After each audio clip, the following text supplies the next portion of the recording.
একজন মেধাবী ছাত্রী রয়েছে, সে আগামী দিনে মেডিকেল কলেজে গেলে এরাই আবার হাত ধরে টেনে নিয়ে গিয়ে ওই জঙ্গলে নিয়ে গিয়ে রেপ করবে। আর একজন মহিলা মুখ্যমন্ত্রী রয়েছেন, আর তার দলের নেতা নেত্রীরা কোথায় বলবেন যে ধর্ষকদের 5 মিনিটের মধ্যে যদি ধর্ষক না ধরতে পারে ওখানকার যত পুলিশ অফিসার আছে কাউকে ছাড়া হবে না। ও দুষ্টু ছেলে চাই, যাতে এই তার কেউ ধর্ষণ করবে, কেউ খুন করবে, এই দুষ্কৃতি থাকবে, এই দুষ্কৃতি থাকলে দুষ্কৃতি রাজ চালনা করতে পারবে। 4টেকে ধরো, যে 3টে 4 আছে ধরো, ওই পুলিশের গাড়িতে নিয়ে যাও, ওই ফাঁকা রাস্তা তো অনেক জায়গায় আছে,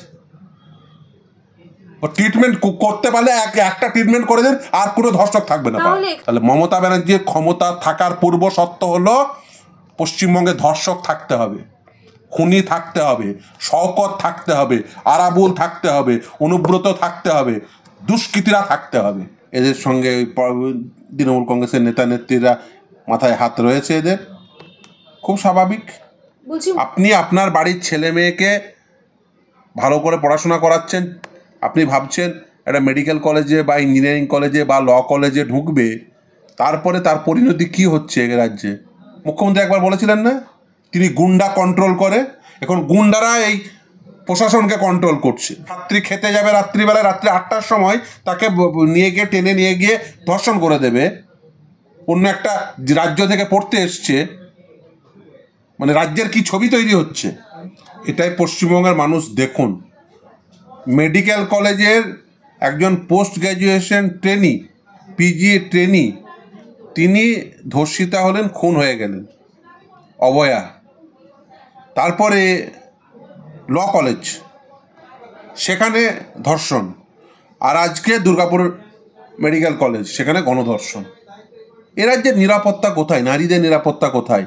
নারীদের নিরাপত্তা নেই এই রাজ্যে, কোনো মানুষের নিরাপত্তা নেই। আর তার উপর নারীদের উপরে এই অত্যাচারের কারণ হচ্ছে তৃণমূল কংগ্রেসের শাসনকাল। তার কারণ এই দুষ্কৃতীরা বুঝেছে যে তৃণমূল কংগ্রেস হচ্ছে দুষ্কৃতীদের দল, দুর্নীতিগ্রস্তদের দল। এই দুষ্কৃতি রাজ কায়েম করাটা হচ্ছে তৃণমূল কংগ্রেসের মুখ্য উদ্দেশ্য। তার কারণ তারা এই দুষ্কৃতীদের দ্বারাই ভোট লুট করে, এই দুষ্কৃতীদের দ্বারাই তারা জনগণকে চমকায়, এই দুষ্কৃতীদের দ্বারাই আপনার বাড়িতে একজন মেধাবী ছাত্রী রয়েছে, সে আগামী দিনে মেডিকেল কলেজে গেলে এরাই আবার হাত ধরে টেনে নিয়ে গিয়ে ওই জঙ্গলে নিয়ে গিয়ে রেপ করবে। এবং তারপরে এরা তো ওই বুঝতেই পারছেন, সঙ্গে এদের সঙ্গে সব সময় প্রশাসন থাকে, এদের সঙ্গে ওই তৃণমূল কংগ্রেসের নেতা নেত্রীরা মাথায় হাত রয়েছে এদের, খুব স্বাভাবিক। রাজ্যের মানুষ এবার দেখুন যে কোন শাসনকালে রয়েছে, যে মেডিকেল কলেজে একটার পর একটা ঘটনা ঘটছে। মেডিকেল কলেজগুলোতে, মেডিকেল কলেজে কারা যায়? Creamy layer of the student community. তারা আজ এই রাজ্যে সুরক্ষিত নয়। আপনি আপনার বাড়ির ছেলে মেয়েকে ভালো করে পড়াশোনা করাচ্ছেন, আপনি ভাবছেন একটা মেডিকেল কলেজে বা ইঞ্জিনিয়ারিং কলেজে বা ল কলেজে ঢুকবে, তারপরে তার পরিণতি কি হচ্ছে এ রাজ্যে। আরজি করে অভ্যন্তরে ঘটনা ঘটে, অন ডিউটিরত অবস্থায়, এবং সে হচ্ছে পিজিটি মানে পোস্ট গ্র্যাজুয়েট ট্রেনি। সে কিন্তু এমবিবিএস পাস করার পরে তিনি সেকেন্ড ইয়ারের এমডি সেকেন্ড ইয়ারের স্টুডেন্ট ছিলেন। এক্ষেত্রে এমবিবিএস এর সেকেন্ড ইয়ারের স্টুডেন্ট, ল কলেজের স্টুডেন্ট, কেউ সুরক্ষিত না। মানে ডাক্তার সুরক্ষিত না, ডাক্তারি পড়ুয়া সুরক্ষিত না, আইন পড়ুয়া সুরক্ষিত না, এই রাজ্যে কেউ সুরক্ষিত না। তার কারণ এই রাজ্যে মুখ্যমন্ত্রী একবার বলেছিলেন না, তিনি গুন্ডা কন্ট্রোল করে, এখন গুন্ডারা এই প্রশাসনকে কন্ট্রোল করছে। গুন্ডারা বুঝে গেছে, এই দুষ্কৃতীরা বুঝে গেছে, এই ধর্ষণকারীরা বুঝে গেছে যে এই সরকারটা হচ্ছে ধর্ষকদের সরকার, এই সরকারটা হচ্ছে গুন্ডাদের সরকার, তাদের হিতার্থে কাজ করা একটা সরকার। এই সরকারটা হচ্ছে বোমবাঁধা শওকতদের সরকার, এই সরকারটা হচ্ছে ধর্ষকদের সরকার। ধর্ষকরা বুঝে গেছে যে এই রাজ্যে ধর্ষণ করলে, গণধর্ষণ করলে তাদের সঙ্গে সরকার রয়েছে, এই প্রশাসন রয়েছে, তাদের সঙ্গে এই গোটা প্রশাসন কাজ করবে। তার কারণ এরা চায় দুষ্কৃতিরাজ হোক। দুষ্কৃতিরাজ হলে তবেই তো দুষ্কৃতি থাকবে, আর দুষ্কৃতি থাকলে তবেই তো ভোট লুট হবে। এই দুষ্কৃতীরাই তো ভোটের দিন ভোট লুট করবে। এদের পারফরমেন্স একটাই, সেটা হচ্ছে একদিন পারফর্ম করে দেবে এর জন্য, প্রশাসনের জন্য, আর তারপরে ওই পার্টির জন্য একদিন পারফর্ম করে দেবে, তারপরে গোটা প্রশাসন এদের জন্য কাজ করবে। এদের চুক্তি খুব পরিষ্কার, একদিন পারফর্ম করবে, সেটা হচ্ছে ভোটের দিন, তারপরে 5 বছর ধরে প্রশাসন এদের জন্য পারফর্ম করবে। অত্যন্ত বেদনাদায়ক যে একজন মহিলা মুখ্যমন্ত্রী এই কথা বলেছে। এবং এই যে আপনাদের মনে থাকবে, এই পার্ক স্ট্রিট ধর্ষণ কাণ্ড থেকে শুরু হয়েছিল যে সেই মহিলার তার চরিত্র থেকে শুরু করে খরিদ্দারের সঙ্গে ঝামেলা, এই সমস্ত কথাবার্তা তৃণমূল কংগ্রেসের নেতা নেত্রীরা বলেছিলেন। যে তৃণমূল কংগ্রেসের নেতা নেত্রীদের সেই সময় আমার মনে আছে, এবিপি আনন্দের এই সুমন দে, তিনি অত্যন্ত মার্জিত ভদ্র মানুষ, তিনিও বলেছিলেন যে সেই নেতা বলছে যার রাতের খোয়ারে কাটেনি, এক্স্যাক্টলি এই ভাষায়, যে সেও নারীর চরিত্র সম্পর্কে প্রশ্ন করছেন। এক তৃণমূল কংগ্রেসের নেতা সেই সময় বলেছিলেন। এইটা হচ্ছে তৃণমূল কংগ্রেসের চরিত্র। তৃণমূল কংগ্রেস আসলে দুষ্কৃতীদের সঙ্গে রয়েছে। তাহলে যদি আমি তর্কের খাতিরে ধরেই নিই যে বিজেপি শাসিত রাজ্যে এটা ঘটছে, এবং ঘটছেও, এটা সত্য কথা, তার পশ্চিমবঙ্গেও ঘটবে, তাহলে শাসন ক্ষমতায় থেকে কি লাভ? এই যে মমতা বন্দ্যোপাধ্যায়দের শাসন ক্ষমতায় থেকে কি লাভ যদি ধর্ষণই ঘটে, যদি আরজি করের অভ্যন্তরে ধর্ষণ ঘটবে, দুর্গাপুর মেডিকেল কলেজের বাইরে ধর্ষণ ঘটবে, ছাত্রী খেতে যাবে রাত্রি 8টার সময়, তাকে টেনে নিয়ে গিয়ে ধর্ষণ করে দেবে, অন্য একটা রাজ্য থেকে পড়তে এসছে, রাজ্যের কি ছবি তৈরি?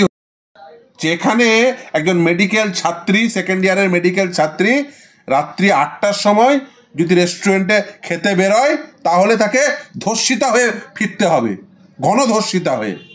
এইটা রাজ্যের আইন শৃঙ্খলা, এইটা রাজ্যের চিত্র গোটা ভারতবর্ষের সামনে, গোটা বিশ্বের সামনে। আর একজন মহিলা মুখ্যমন্ত্রী রয়েছেন, আর তার দলের নেতা নেত্রীরা কোথায় বলবেন যে ধর্ষকদের 5 মিনিটের মধ্যে যদি ধর্ষক না ধরতে পারে, ওখানকার যত পুলিশ অফিসার আছে কাউকে ছাড়া হবে না।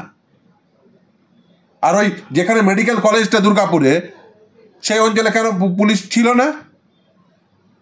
ওখানে কিন্তু অনেকগুলো ইনস্টিটিউট রয়েছে। অবভিয়াসলি দেখুন, শুধু তাই না, আইন শৃঙ্খলা তো স্টেট সাবজেক্ট।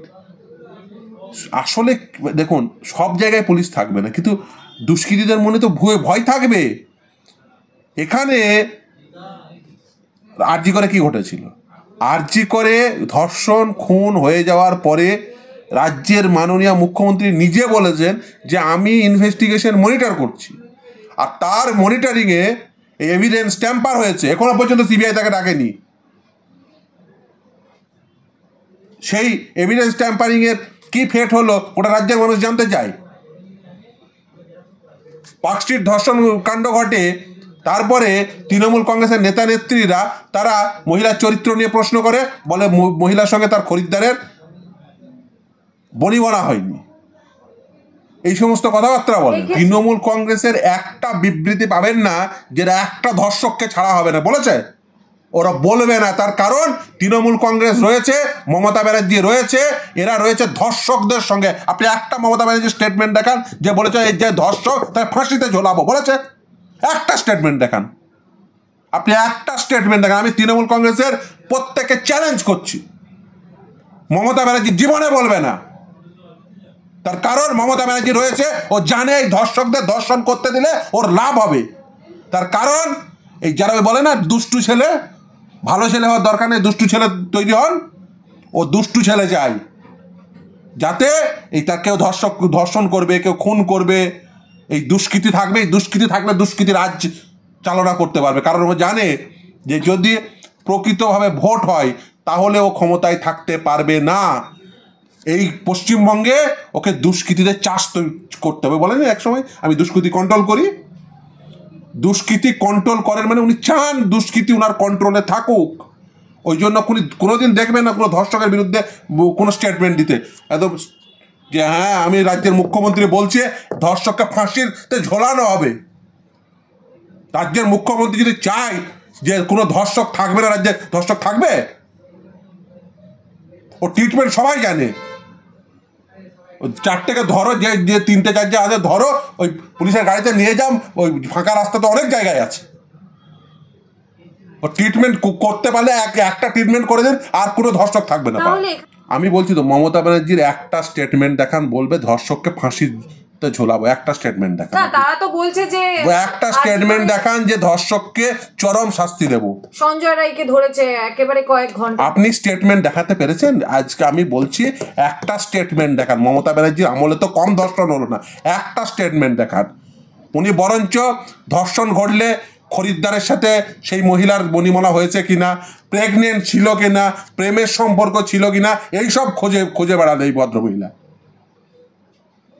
একবারের জন্য বলতে পারে না যে একজন ধর্ষক তার চরমতম শাস্তি হবে।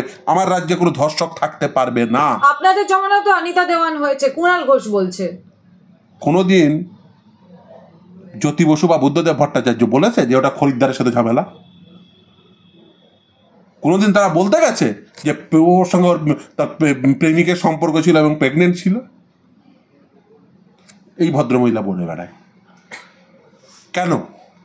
তার কারণ ধর্ষকদের প্রমোট করে, জানে ধর্ষক থাকলে, খুনি থাকলে, শওকত থাকলে ওর ক্ষমতা থাকবে। আর ধর্ষক না থাকলে, খুনি না থাকলে, শওকত না থাকলে, আরাবুল না থাকলে, অনুব্রত না থাকলে ও ক্ষমতায় থাকবে না।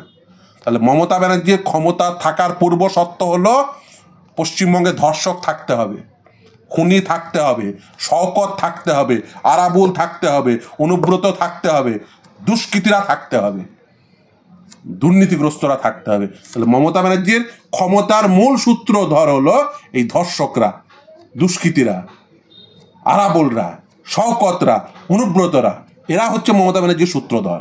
এরা মমতা ব্যানার্জিকে ক্ষমতায় রেখে দেয়, কারণ জানে এরা ভালো করে, আর মমতা ব্যানার্জিও ভালো করে জানে এই পশ্চিমবঙ্গে যদি ধর্ষক না থাকে, খুনি না থাকে, বোমবাঁধা শওকত না থাকে, অনুব্রত না থাকে, এই পার্থদের মতো এই দুর্নীতিগ্রস্তরা না থাকে, তাহলে মমতা ব্যানার্জি থাকবে না ক্ষমতায়। তাই মমতা ব্যানার্জি নিজে ক্ষমতায় থাকার জন্য ও সমাজের ধর্ষক রেখে দেয়। এই জন্য ধর্ষকদের দেখবেন কোনোদিন বলবে না যে শাস্তি দেওয়া হবে, চরমতম শাস্তি দেওয়া হবে, কোনোদিন একটা স্টেটমেন্ট দেখতে পাবেন না। তার কারণ মমতা ব্যানার্জি ভালো করে জানে যে ওকে কেউ যদি শান্তিপূর্ণভাবে ভোট হয়, ওকে কেউ ভোট দেবে না। ও এই ধর্ষকদের ভোটের দিন, এই ধর্ষকদের, এই বোমবাঁধা শওকতদের, এই যারা দুষ্কৃতী আছে তাদের সব বাজারে নামাই দিয়ে বলে জনগণকে ভয় দেখাবি। এই ধর্ষক কারা হয়? দুষ্কৃতীরা। কেউ রাস্তা দিয়ে হেঁটে যাচ্ছে রাত্রি 8টার সময়, একটা মেডিকেল কলেজের একজন সেকেন্ড ইয়ারের ছাত্রী হাত ধরে টেনে কারা নিয়ে যাবে? দুষ্কৃতীরা। আর মমতা ব্যানার্জির সেই দুষ্কৃতি দরকার।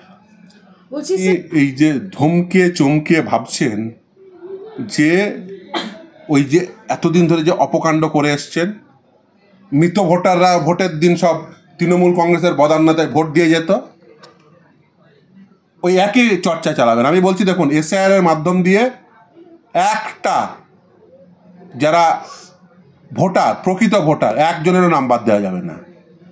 কিন্তু ওই যে কোনো মৃত ভোটার রয়েছে, যারা ওই ভোটের দিন তৃণমূল কংগ্রেসের বদান্যতায় জ্যান্ত হয়ে যায়, যে ভোট দিয়ে যায় ওই স্বর্গ থেকে নেমে, সেই ভোট দেওয়া যাবে না।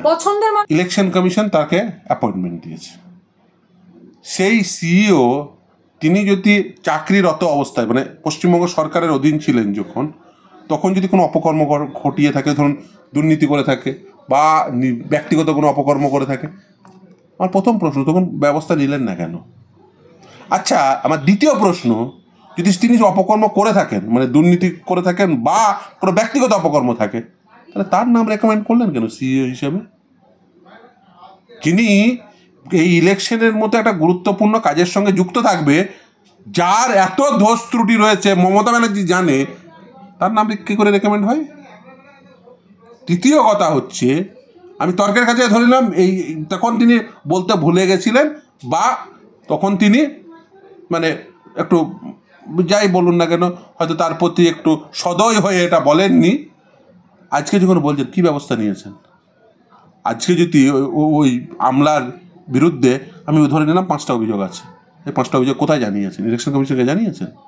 আর ইলেকশন কমিশন ব্যবস্থা নেয়নি, আপনি আদালতে এসছেন, মিথ্যাচার করছেন। বলুন জনসমক্ষে যে কি কি অভিযোগ। জনগণের জানার অধিকার রয়েছে, কারণ তার কারণ সামনে ইলেকশন হতে চলেছে।